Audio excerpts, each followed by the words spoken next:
Hello and welcome to this video workshop. My name is Brian Ganner. My pronouns are they, them.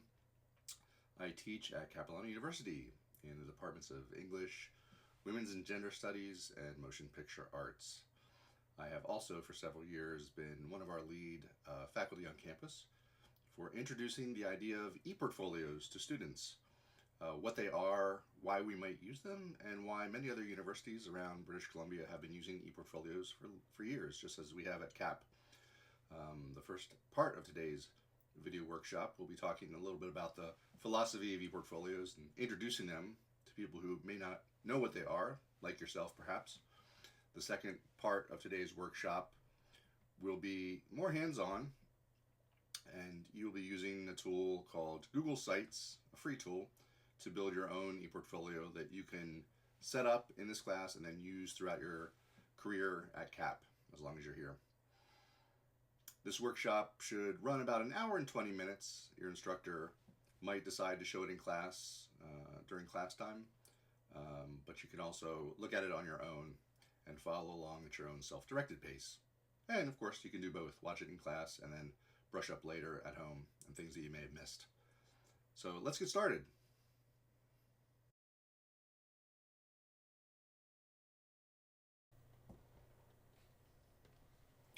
Okay, let's get started in this introduction to ePortfolios for students. Our objectives for today: the basics of ePortfolios, answering that basic question, what even is an ePortfolio? What do I do with an ePortfolio? We'll have an opportunity to take a look at some sample ePortfolios from current Capilano University students, and at the end you may have some time for a question and response period with your instructor. So what is an ePortfolio? The short answer is that it's a personal website for collecting, reflecting on, and sharing your student work. It's a website that you build and control, and it's a website for sharing your best work and your most significant achievements as a student, whether on campus or in the classroom. An ePortfolio can also be a place for instructors to collect and view your assignments. At this point, sometimes students will stop me and say, hey, we already have eLearn at Capilano U. Will ePortfolios replace eLearn, where we submit our assignments on our portfolios rather than eLearn? The answer is no. eLearn is, as you know, is used in lots of classes, even if they're not fully online. It's great for submitting assignments and receiving your marks and grades in one spot and in a way that's private. So ePortfolios are a little bit different than eLearn.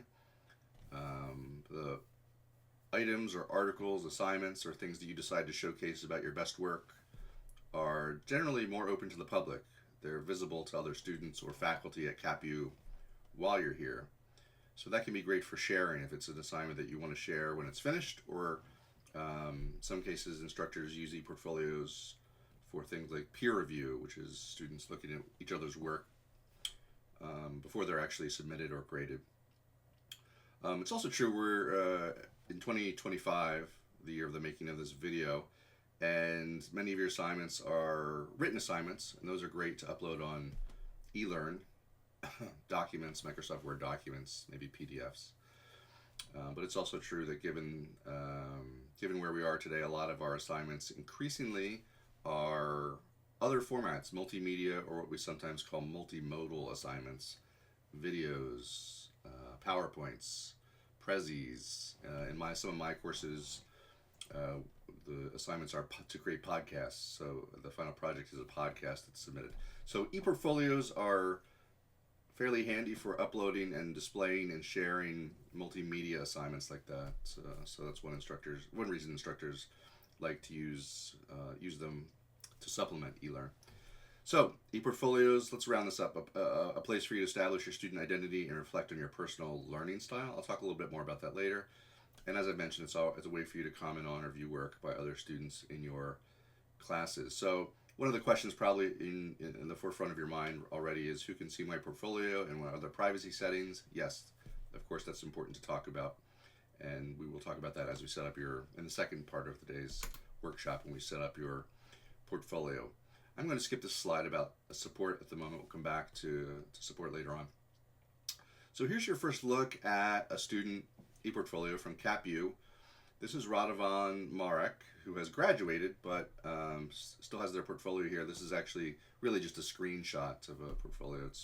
But you can tell by looking at it, it's looking at the portfolio, it's a little bit like a basic website. At the very top, you can see there's a sort of what we call a menu of links, a way to navigate your way around the website. Home, about. About is an About Me page, and that's a biographical page about yourself. That's the most basic part of any portfolio, is introducing yourself to your visitors. So an About Me page is something we'll talk about later on. So he's got a section on education, experiential learning, future plans perhaps, and contact information. So because Radovan has graduated, they've got contact information on there. I will probably discourage you from putting that on your portfolio today. You don't need to be contacted by people outside the university.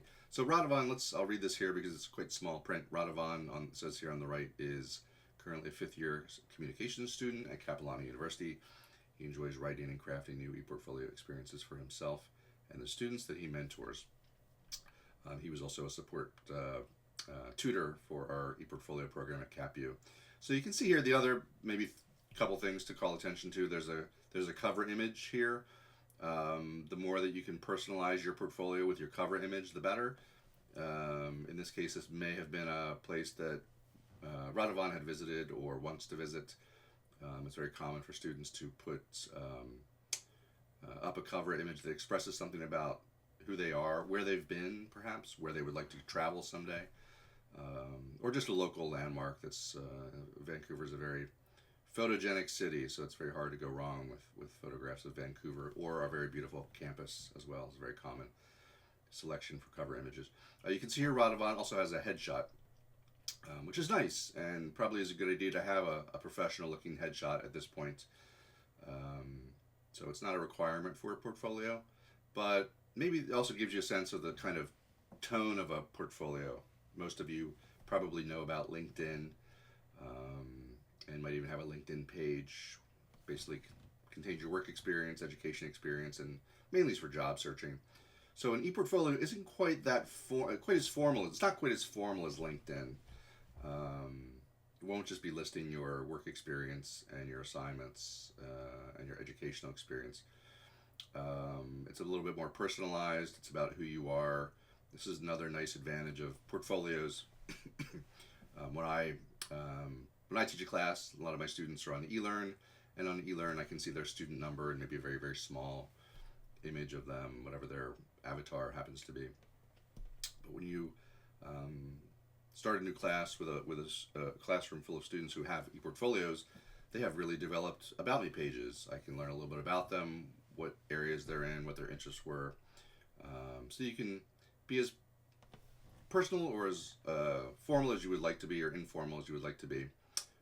Nobody shares. It would be unwise to share anything on the ePortfolio that you wouldn't share in a normal classroom. Don't include your SIN number, ATM code, home address, and those kinds of things. So as I started to say, ePortfolios are not quite as formal as LinkedIn, but they're also not as casual as Instagram or Threads. There won't be the time for selfies or shots of your lunch for the day. So it's a little bit. ePortfolios are somewhere in the middle. They're about your life as a student, where you've been, maybe why you came to Cap, what you're doing while you're here, and in some cases what you want to do when you leave CapU. Hope that helps. So just to kind of summarize, what is an ePortfolio for? Collecting, reflecting, connecting. You'll hear these three words a lot from me today. Collecting assignments and projects, either assignments that your instructor directs you to put onto your portfolio, or ones that you choose to put there yourself because they're showcasing your best work that you've done at CAP. Reflecting on that work. Portfolios aren't really just places to dump assignments. Anything that goes up, and as we call them, artifacts that go up onto your portfolios, anything that goes there should be some reflection accompanying that assignment. Reflection is you taking the time to explain what you did, why it was meaningful, You can even reflect on feedback that you got from the instructor if you're putting it on your portfolio after you've gotten a grade. So again, the idea is a lot of is showcasing your work, but also showcasing your learning, why you did this, why it mattered to you, and what you got out of it. Showcasing is a powerful word, an important word, but I'll mention to students as well that some of the best portfolios that I've seen also include assignments and projects that maybe didn't go well or as planned. That group project that fell apart. But that reflection element then becomes a little bit of an opportunity for you to say, hey, what went wrong? What were the strengths that I contributed? And next time I do this kind of group work, what will I do differently? And how will I change the outcome of that next time around? So that reflection is also part of the learning that happens in the classroom, except it's happening in your portfolio. And then connecting, sharing with others by sharing that work too. That can also happen with your portfolio. So back to privacy. Who sees my ePortfolio? Privacy and sharing. So we have a unique system at CapU. Most students, some of you will have set up ePortfolios already because different areas of the university will have you do that. But most of our students won't hear about ePortfolios until our English 100 University Writing Strategies class. And then in that English 100 class, every student at CAP, if they don't have a portfolio already, will set theirs up. And then it's something that they, again, different from eLearn, at the end of the term, eLearn gets turned off and you lose access to your course website because you're busy with other courses. But your ePortfolio is different. It's the opposite, in fact. It follows you, it never turns off. It doesn't turn off until you graduate and you decide that you want to either shut it down, keep it alive, or turn it into something different. But during your time at CapU, once you set that up in English 100, during your time at CapU, whether that's 2, 4, 6, or 8 years or more, your portfolio should only really be visible to other faculty and students at CAP. We call this inward facing, so there's no real reason for sharing or showing your portfolio to others outside of campus. I don't want to talk about this too much, but because we're probably just getting started with portfolios, but as you do move towards graduation, you can make your portfolio if you decide to make it more public for sharing with outside persons or universities. I think 10 years ago at CAP, you could walk out of CAP and say, hey, I got a 3.8 GPA. You could walk into the potential employers. You could go to a transfer university if you'd like to transfer. You're going to go on to graduate school or work at a nonprofit or just go live your life. You could have walked out of here 10 years ago and said, hey, I went to CapU and I got a 3.8 GPA. Maybe you should hire me. Maybe you should accept me into this graduate program. Today, though, with ePortfolios, you can walk out of CapU, and if you're diligent and you keep up with your portfolio each year, you can walk out of here when you're done in 2, 4, 6, or 8 years and not just say, hey, here's my GPA, but here's a link to my portfolio. Here's what I did for 4 years. This is what I learned. These are the projects that I worked on. Here are the assignments and the tangible results of my education that showcase my strengths. And also, maybe also say, here's some of the learning I did outside of the classroom. ePortfolios work great in classes that have elements of community service, what we now call work integrated learning, which sometimes used to be called internships, field schools, field trips. Anything that you've done outside the classroom as part of your educational journey is always great on a portfolio. And going back in time, probably when we started at CapU, students would find images maybe online and Google for images of work they did in chemistry or a field school that they did. But again, today, most students in this very classroom have access to phones. Most of us have access to phones and therefore to cameras that can take web quality images very easily. So the best portfolios that I see at our university are the ones where the students don't just take pictures off the web and add them, but they generate their own media. They document their own learning, to borrow a popular phrase. So the more that you can document your own learning and add that to your portfolio, the more robust representation you'll have of what you spent your life doing here for 2 or 4, 6, 8 years when you leave here, when you go to those transfer universities, when you go to those employers, when you go to those nonprofits, or graduate school. So, but at that point, you can, if you would like to, make your portfolio outward facing, ready to share. I'll show you when we look at sample portfolios later. I'll show you one portfolio where the student still has most of their coursework on there, but they've also turned the portfolio after graduation into a living resume. So instead of sending out mailings to potential employers, they send a link to their portfolio, and it's a link to everything that they do, the skills and assets that they bring to the job. So anyway, why do I need a portfolio? It's a record and timeline of your personal learning experience during your time at Capilano U. It's eventually a personal website that you can modify and use for an unlimited number of years after leaving CapU. Some of you in the class, especially if you've been around CAP for a while, we used to use another very easy to use tool for building portfolios called WordPress. I'm not sure if anyone's familiar with WordPress, but WordPress is a website building tool for people like you and I who don't build websites for a living. You can build a blog on WordPress about the Canucks or about golden retrievers or cooking for foodies out there. So the great thing about WordPress, it was quite easy. You could log into WordPress with your CapU ID, but unfortunately after you left CapU and you lost your access to your CapU email, it became hard to really keep up with the portfolios. So for that and for other reasons, we've shifted recently to using Google Sites. That's SITES. So Google Sites is a free tool in Google. A lot like many of you, if not all of you, have at some time used Gmail, Google Drive, Google Slides, or any other suite of tools that are available. So Google Sites, building your portfolio on Google Sites today means that you'll log into your portfolio not with your CapU ID but with your Gmail. So that means that you'll be able to have and modify that portfolio for an unlimited number of years while you're at CapU, but also after you leave CapU. Last thing to say about portfolios, this is kind of a footnote on ePortfolios, but it is also a way to establish a personal student and professional presence on the web. It's a website that, I guess to put it this way, I don't think you should underestimate the value of having a website that's about you, that you control, that's accurate, and that's up to date. Because as you do leave CAP, and those of you who have gone through the job searching process or hiring process know this already, people will Google you.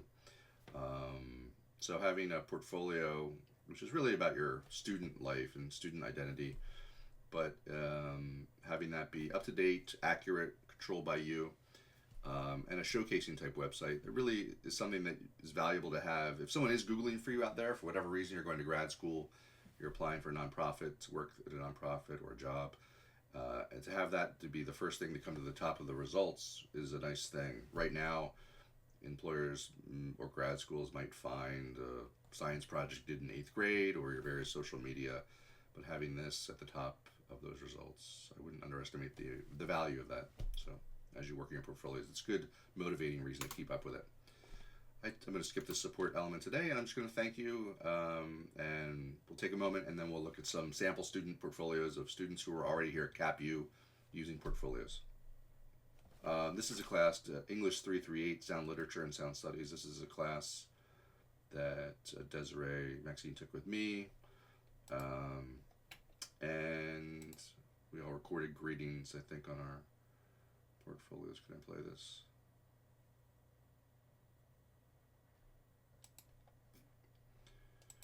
Also,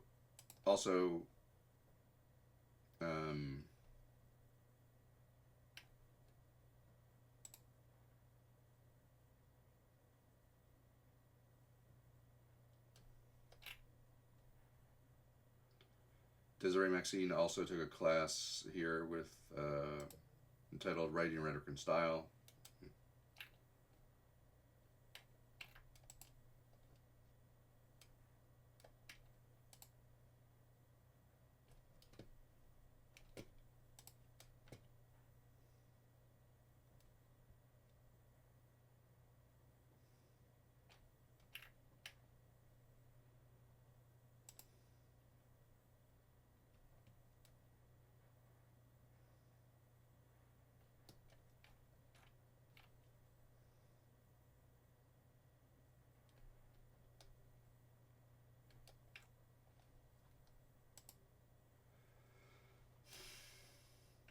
So as I mentioned, Desiree Maxine graduated in 2020 in the liberal studies or interdisciplinary studies at the time. You did a final graduating project. So I just wanted to share this project. So the project was the research that she did was written work, but this is a kind of a poster that she did that summarizes the results of her research. She studied, um, her research was about how students experience gender in the classroom or at the university in positive or negative ways. She interviewed 15 female identifying, 5 male identifying students, 1 non binary student. So the point isn't to look at her research, but to just show what ePortfolios can do. This is a nice visual representation of her hard work and research and the results of her research. So very hard to share this on eLearn with people, but we can look at it today and we can also review it. And she's decided to upload this on her portfolio to share it with others.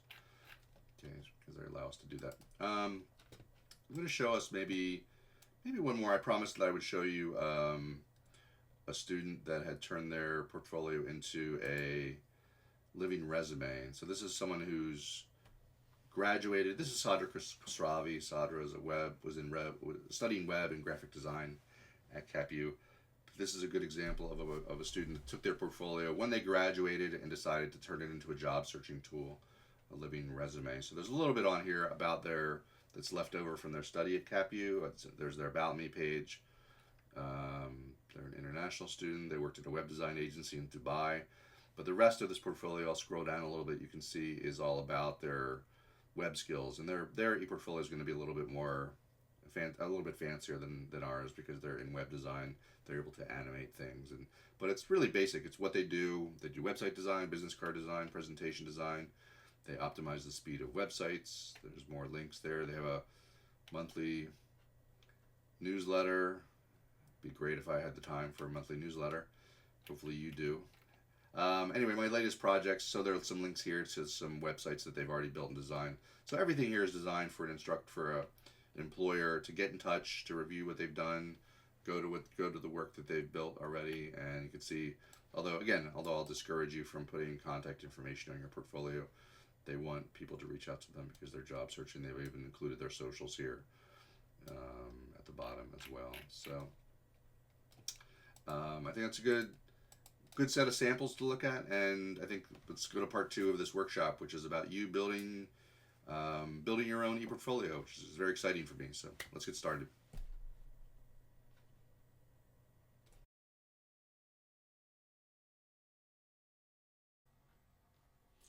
Hello, and welcome to part 2 of this workshop on setting up your ePortfolio.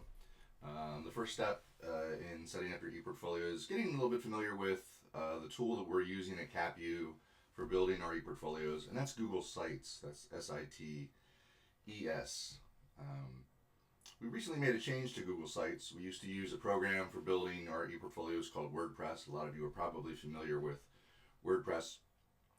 For many years at CapU, WordPress, which usually about 30% of the world's websites are built with WordPress. So WordPress is a great tool for people like you and I who aren't professional website builders but want to build a website about the Canucks or about golden retrievers or favorite restaurants or whatever might be the case.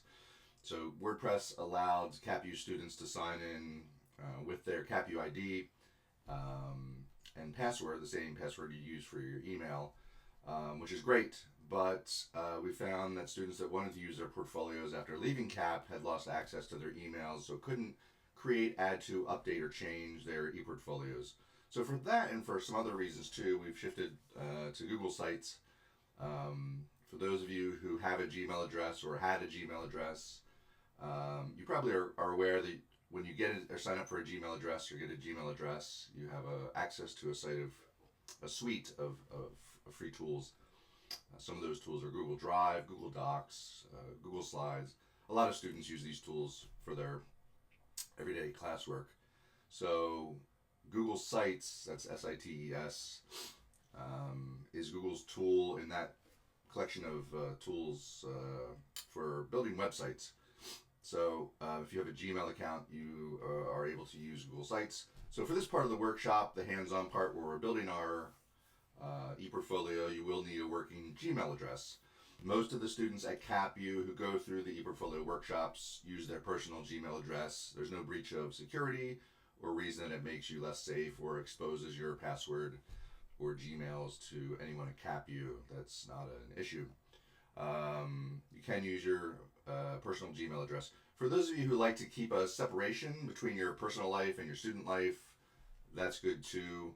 I recommend that you take a few moments before proceeding in this tutorial. Maybe set up a student Gmail address. Some students have done that. You can go to google.com and set up a student Gmail address just for your school stuff, just for your university stuff. So capustudent at gmail.com. I've set them up in the past with my initials, bgstudent at gmail.com or bgfaculty at gmail.com. That way you can keep your personal Gmails over here and log into your ePortfolio with your student Gmail address. But as I mentioned, most students just use their personal Gmail because it's convenient, easy to remember the password, and instead of logging into your portfolio with your CapU ID, you'll log in with your Gmail address. It's just a way of securing your portfolio, making sure that you're the only one who controls it, can sign in, create, add to it, and so on and so forth. So having said that, let's get started. As you can see, I'm at Google at the moment. So that's the first step, is going to google.com. Once you've got your Gmail ready, your Gmail address ready to use. And when I get over here, I can click on this square box, and it will open up a lot of those familiar tools, the suite of tools that come with Google Docs, Sheets, and so on. And I can see here is Sites, S-I-T-E-S. That's where I want to go. But if you're clicking in this box and you don't use Sites or haven't used it before, it might not appear in this list of tools. So there's an easy way to get there if that's not the case. You can also just, as an alternative, just go over to the web address and type in sites.google.com and hit return, and we'll be where we want to be. So here we are. We're in Google Sites. It's up here on the left. It says I'm going to sign in with, make sure I'm signed in with the email I want to use. There it is. I want to make sure I'm using my faculty Gmail. And if you are at Google Sites, sites.google.com, excuse me, your bottom part of your page will probably be a bit emptier than mine because I've created quite a few sites already. But if you're familiar with the world of Gmail or Google Docs, you know that plus signs are symbols in Google that you want to create something new, and that's what we want to do. So go over to blank site and hit that plus button, and that will open up your new ePortfolio for you. So this is the back end, as we say. This is not, the changes we're going to make here are only visible to you. The process with Google Sites is that you create your website here privately, and then the last step, when we're done, you'll go up here to this publish button, and Google will take what you've made here privately that only you can see and publish it on the web into a working website. So we'll talk about, before we hit that publish button, we'll talk a little bit about privacy settings and so on and so forth. So the first thing you might notice about, so let's just get oriented a little bit in Google Sites. The first thing you'll notice is that when you hover your mouse around this blue box is an indicator that something's open, something's ready to be changed. In this case, it's the title of our web page. Right now, our website's pretty simple. We have one page on it. We're looking at it. This is the front page of our website. So our goal today will be to create a few extra pages and get a more complicated portfolio to organize your stuff for your instructors. So let's start simple. Let's change the title of our website, of our ePortfolio. So just highlight your page title, and as soon as I click on this and enter this text box to type in text, you can see a kind of Microsoft Word style editing area comes up above with the size of the font, boldface. Do I want to add a link, center it, make a copy of it? Stuff I'm probably pretty familiar with. So let's see.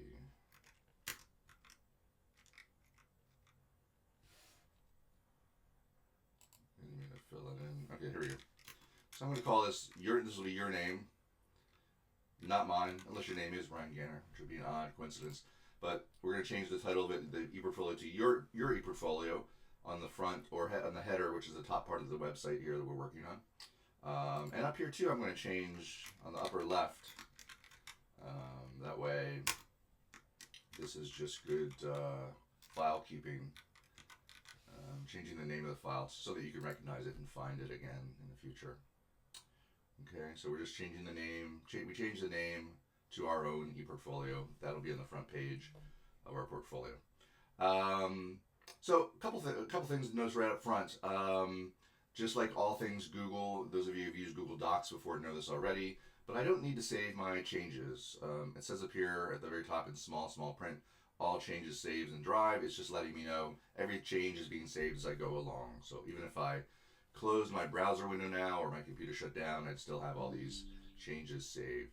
They're safe.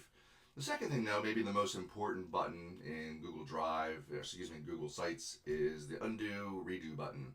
So if I do accidentally delete something important in my portfolio, I can always hit the undo last action button and it brings it right back. So undo or redo if I wanted it. So undo, redo. It's good to practice that. So that happens with images. It'll always just undo the changes that you made if you deleted images or text.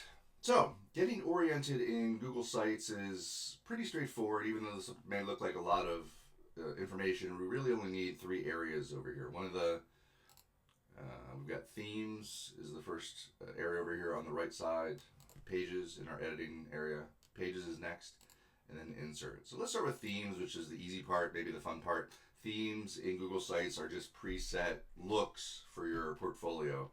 So your instructor knows ePortfolios are, you're not a web designer, you're not a website builder, and you're not a professional, and you're not being graded on the overall look or layout of your ePortfolio. But these are just, so picking these is really a personal choice. You can see when I click on some of the different themes, it changes the look. So I'm going to pick, I think today I'm going to pick Diplomat. You can also go here and change the background colors or the font style. Classic to light. Let's go to light here. Change that up. Okay, so there we go. I'm going to go with that for today. And picking your theme is easy. Picking your theme is also something you can always undo later on. You can change to a different theme without much of a problem, even after you've entered materials. So take your time and pick something that suits you. Okay. One or two last things about theme. You'll notice there's a header here at the back. Header is the image, sometimes at the top of your cover image, we sometimes call it in your socials.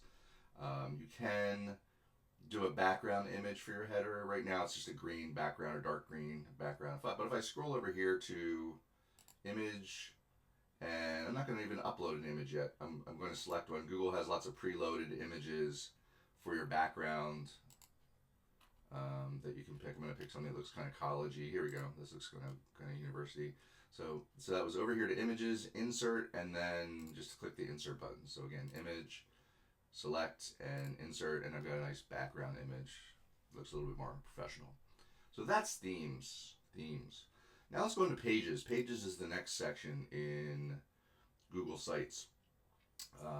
Pages tells me, guess what? The pages that are on my website. So right now, it looks like I only have one page on my website. It's a home page, and that's the starting page. That's where, when I send my web address of my ePortfolio to my instructor, that's the first place they'll land when they click on the link. So let's add a couple more pages, and as I mentioned before, in Google World, plus signs are for creating new things. So let's go from themes again to pages, hit the plus sign at the bottom of pages, and we're going to create a new page called About Me. About Me. That's the title of the page, and when I'm done creating my new page, I'm going to click Done. And it will appear under Pages. I can navigate to it by clicking Home or About Me. Okay. Let's do one other page. Let's call this English 100 Assignments. It's very likely that you are watching this workshop or this video as part of your English 100 course. So I'm going to create an English 100 assignments page just to put your 100 assignments, if your instructor has any for you this term. So you can always stack them there. So I'll notice one thing. We've made 3 pages successfully here. They show up. Google Sites has already started to construct a menu for me up here. So I can also navigate to my pages that way. Home, About Me, English 100 assignments. So that menu will live up here on the top right of the website. Some of you who like a little bit of a neater look for your ePortfolio, you can go over here to navigation settings, And in navigation, you can find the mode of the menu. It can be at the top, but you can also move it to the side over here. So I'm going to click navigation, mode, side, close it, and you'll notice here it disappeared from the top, but it still exists in here. Now I just open it up like that to get to where I'm going. So a menu is important. You want people who are visiting your website, especially your instructor, if they're grading assignments, you want them to be able to easily find different areas of your ePortfolio. So having a menu is important, and having it be organized the way that you want it to be is important. So there we go. We're already through 2 of the 3 areas. We went through themes, we went through pages, and now we're going to go to that last section, which is insert, which is from now on, this is where you'll be doing most of your updating of your ePortfolio. And again, to repeat something that I mentioned earlier, the stuff we're doing here is not a website yet. It's not visible. This is all, everything that happens in your editing area is just private to you. So it'll happen when later on when we decide to publish a website and make what you made here public on a real website. We'll talk a bit about privacy and privacy settings too. So for right now, we're in insert, and let's go to I want to edit our About Me page. That's often the first step in a portfolio, setting up your About Me page. An About Me page is a little bit about yourself. If you watched this video earlier, you saw some examples of what other students had written about. When I want to edit a page, I first start by navigating or going to the page. So I can go Pages, About Me, or I can simply use the regular menu over here and go here to About Me. And here I am. So once you get to the page you want to edit, you want to insert things into that page. And the 2 main things you'll be adding to your portfolio are images and text. So let's start with text. So right now we've got a blank page. Our About Me page is there. It exists, but it's just blank. So when I click text box, I'll immediately get that little blue window again. It means it's ready to be edited or for me to add text. I see the little Microsoft Word editing window above it. I've also got some stuff on the side over here. It isn't totally important, but you can, Google Sites is setting up this text box as a little section of my website. I can add color to the background and change the color, things like that. I can duplicate it and use that text that I put here in some other part of the website. Or if I decide I don't like it at all, I can trash it. Oops, I accidentally trashed it. Remember, I can go back to undo last action above to change that. So I'll just click to text to edit. And this is my About Me page. So we'll start with a simple sentence. My name is Brian Ganter. Oops. Brian Ganter. Decline that offer. It's appropriate for you to put your pronouns if you would like. And I am a student in the communications program at Capilano University. Period. So I will get the default font style for this theme that I've chosen. You can always change that up here if you want to. So that's pretty much it. I've entered my first text. I'm probably going to add in North Vancouver, British Columbia, Canada. North Vancouver, British Columbia, Canada. I sound a little bit like Nardwar, but I do want to add that info because my visitors to my website will probably be people from within CapU for the time being, but later on, if I decide to make my website more public, my portfolio more public, I might get visitors from around the planet to my website. So it's a good way to introduce yourself. The first thing to do, the first fun thing to do, I think, is to add. I want to add a link to this text. If I do have a visitor who's not familiar with CapU, I want them to know where it's at and how to find out more about it. So if I open up a second tab, I can go to the CapU web address. There it is. I can take any website address that I want to take or URL, copy it. I'm going to go back to my portfolio. So to add a link, you start by highlighting the text or the words that you want to be a link. In this case, I want it to be CapU.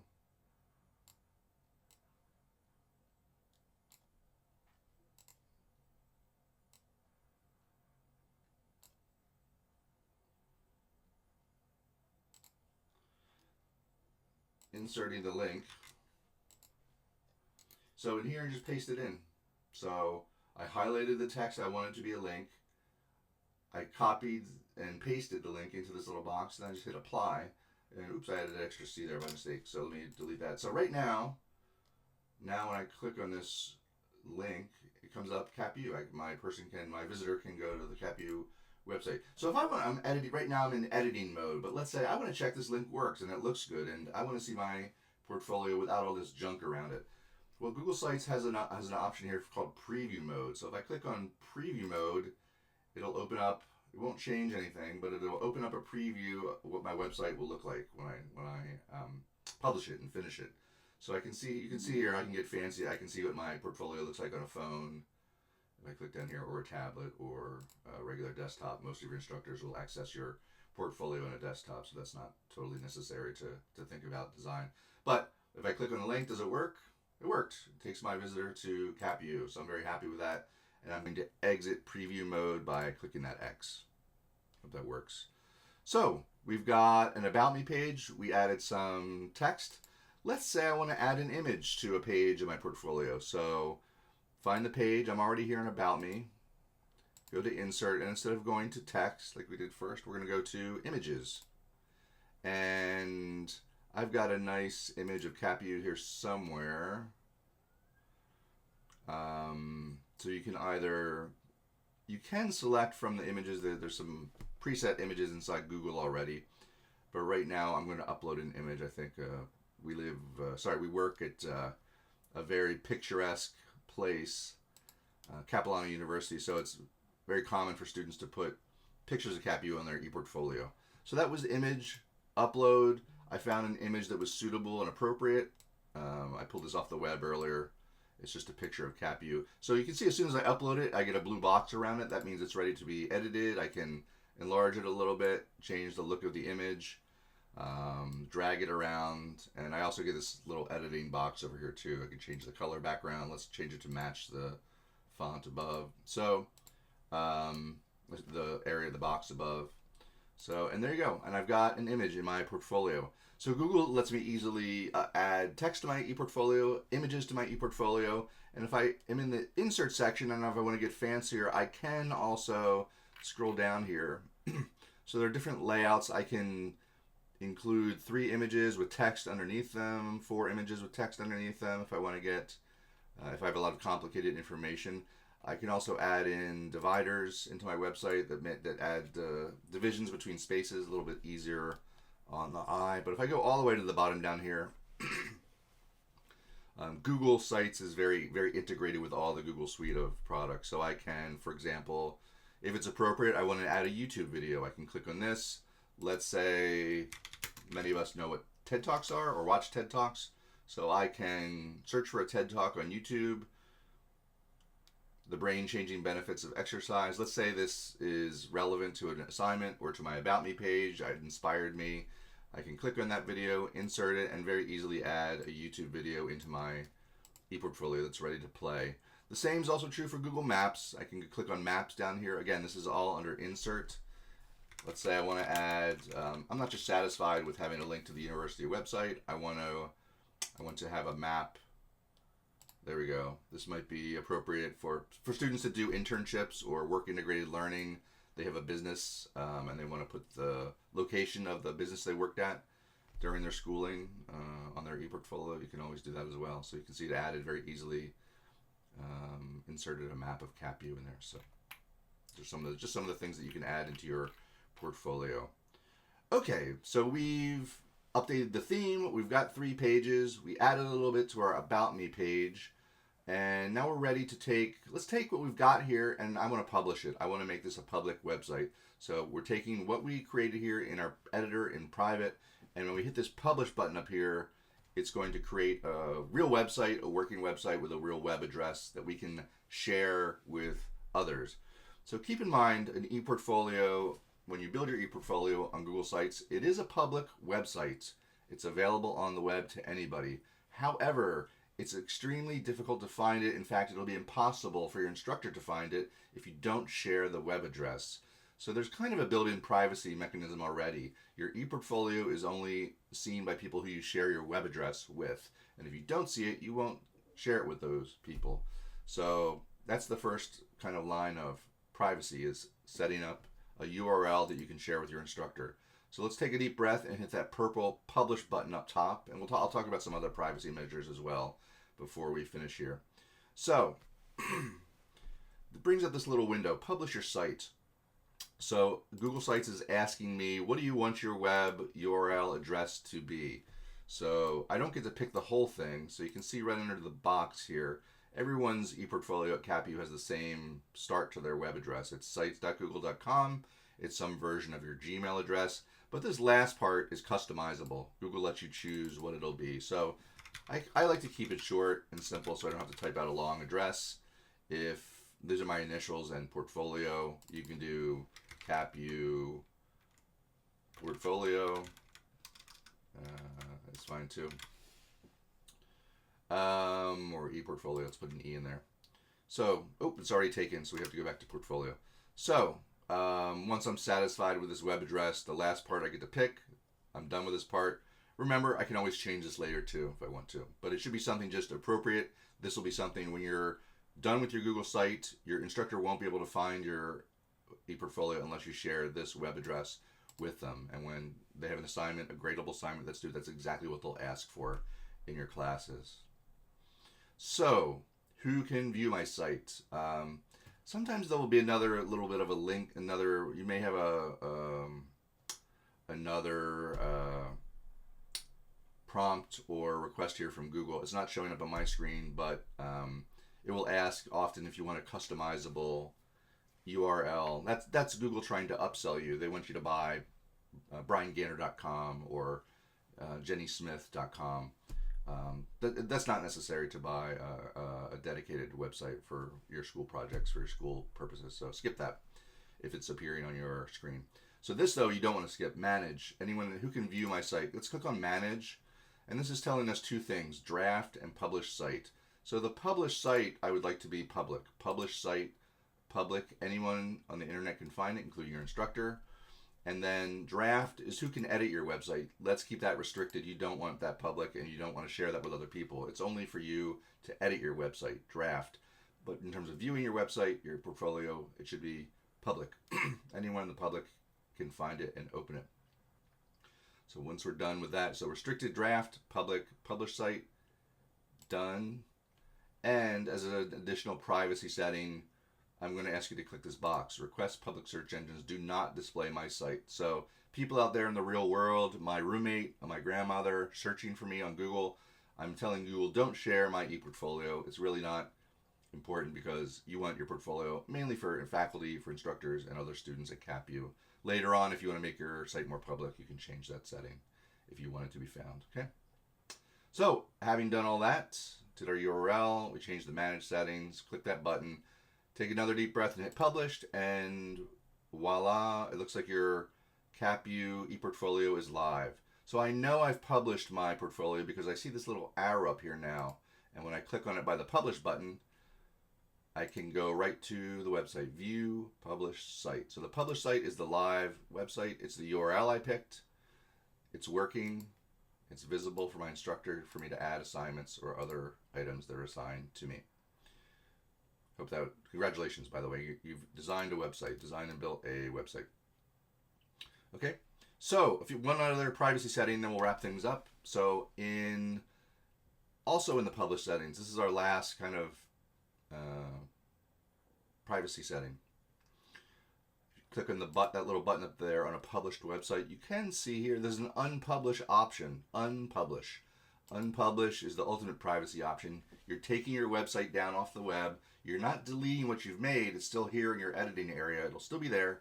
As it says here, the site will no longer be live. You can still make edits and publish your site again. This is unpublishing. So got it. So I just took that website off the web. The little arrow disappeared up here. And now I'll have to publish it again before I turn in my assignment. I encourage you to publish your website and leave it published. I'm a perfectionist. I don't like to put things up that are out there that aren't finished. I understand that impulse too. But if you do unpublish it, you really have to make sure that you publish it again before the assignment's due. Otherwise, your instructor won't be able to see your final product, nor will anyone else. So publishing, I think we've covered everything. So I think that was the last step in our process. We covered building an ePortfolio, building a website. So thanks for sitting through this workshop with me today. You can always close your portfolio at the end, and it's all saved in Google Sites. So thanks very much for sitting through this, and have a great day.